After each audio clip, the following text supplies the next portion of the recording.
iAntique viewers. I'm Emily, and I'm interviewing Troy today, dealer 6129 at the Brass Armadillo in Des Moines.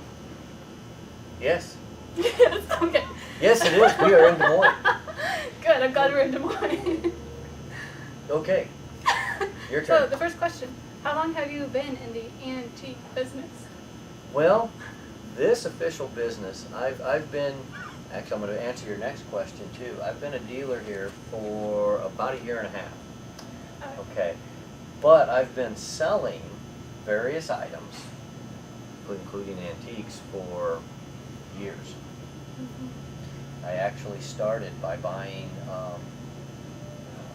vintage furniture similar to what we're sitting on right here. Very comfy And furniture. yes, and I would sell it. I have a small shop that I sell furniture through. Mm-hmm. Craigslist, so it's by appointment only. People would come there and they'd buy my vintage furniture, and I was finding that really I couldn't keep up with it. So I had to have a place to set my stuff in. So that's why I wound up here. Good. So yeah, you kind of did answer my next question Yes. on how you became interested. How did I become interested? Yeah. Well, I've always been interested in selling items. So Yeah. That works. Nope, you answered that one too. Look at this, Troy.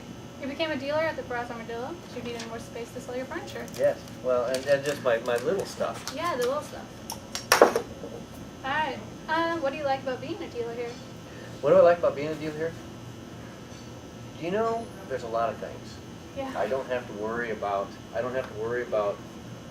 keeping track of my stuff, and I got to meet so many other dealers that they're just great people, and it's like a second family being here. You know, once I've gotten to know everybody, it's a lot of fun. I look forward to coming in and interacting with the different dealers and you and Andy and the different employees that are here. It's a lot of fun. So that's what I like about being here. Good.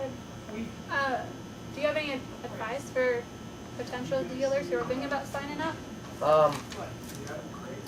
Don't expect to sell $1 million worth of stuff your first week out. Mm-hmm. A lot of people, and I have seen it here.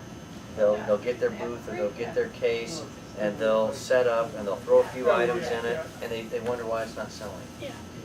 And it takes time for people to get to know that you're there. It takes time to build up a reputation.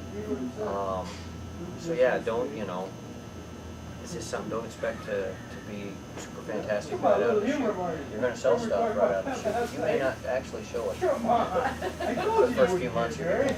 So, all right. So Troy, what kind of antiques are you interested in collecting?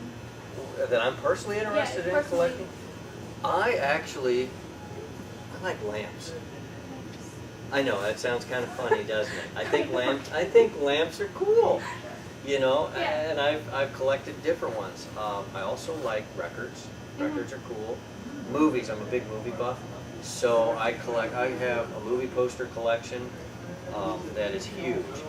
I have a video collection that is huge. Matter of fact, the bulk of my video collection is now out here. We can maybe look at that at the other booth. Okay. That's only one small little portion, because besides being here, I also sell videos online. So I have several hundred videos online, and a whole library there that people want to look at, they can see. What other things besides Records movies and movie records? furniture. I mean, this is some unique looking furniture, and I think it's pretty cool. Except that my wife gets very upset with me if I bring furniture home all the time, because collecting furniture takes up a lot of space.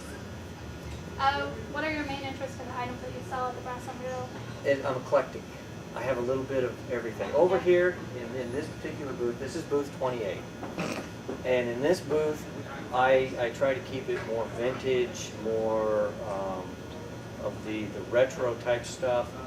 older stuff where if you go over to booth 183, which we could maybe go walk over there, Yep. take a look, you'll find that type of merchandise is a lot of the newer collectibles, a lot of the movies, movie posters. That's where the records are going to be going. I'm getting a whole, I'm actually in the process of putting together a whole set of records and magazines, beer steins. So more of the collectible stuff, the stuff that people would go and look at and look for sets. But this is going to be more of my vintage. Okay. All right, Troy. We are in your other booth here. Yes, we are. We're going to talk about your favorite item in your booth. Yes. In this one, you know what? Like I told you, I like lamps. I think lamps are neat. This here, believe it or not, is the lampshade itself is a vintage. It's from it's actually an old military lampshade from a light set that they used to put inside the tents. It's Vietnam era. Well, what I did is I actually took it and added the cord to it and turned it into a hanging lamp. Sweet. So I think that's really neat.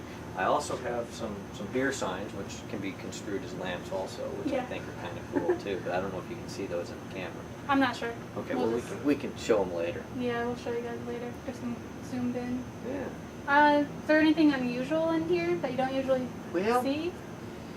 You know, we have, in the way of unusual, yes, as a matter of fact, I'm glad you asked that question. Right here, probably one of the most unusual items I have. You know what that is? I have no idea what that is. This is a Model T jack. It's a jack off of a Model T. That is sweet. And to go down, so yes.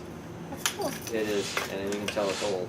What somebody did is they actually mounted it to this piece of wood, the base, and that's it. So that's probably one of the more unusual items I have right now, and odds are it probably won't be here much longer. No. Do you have any good bargains? I always have lots of bargains, but my movies are probably the biggest, and we can probably do some zooming in and show some of the different bargains, some of the different items. Sure.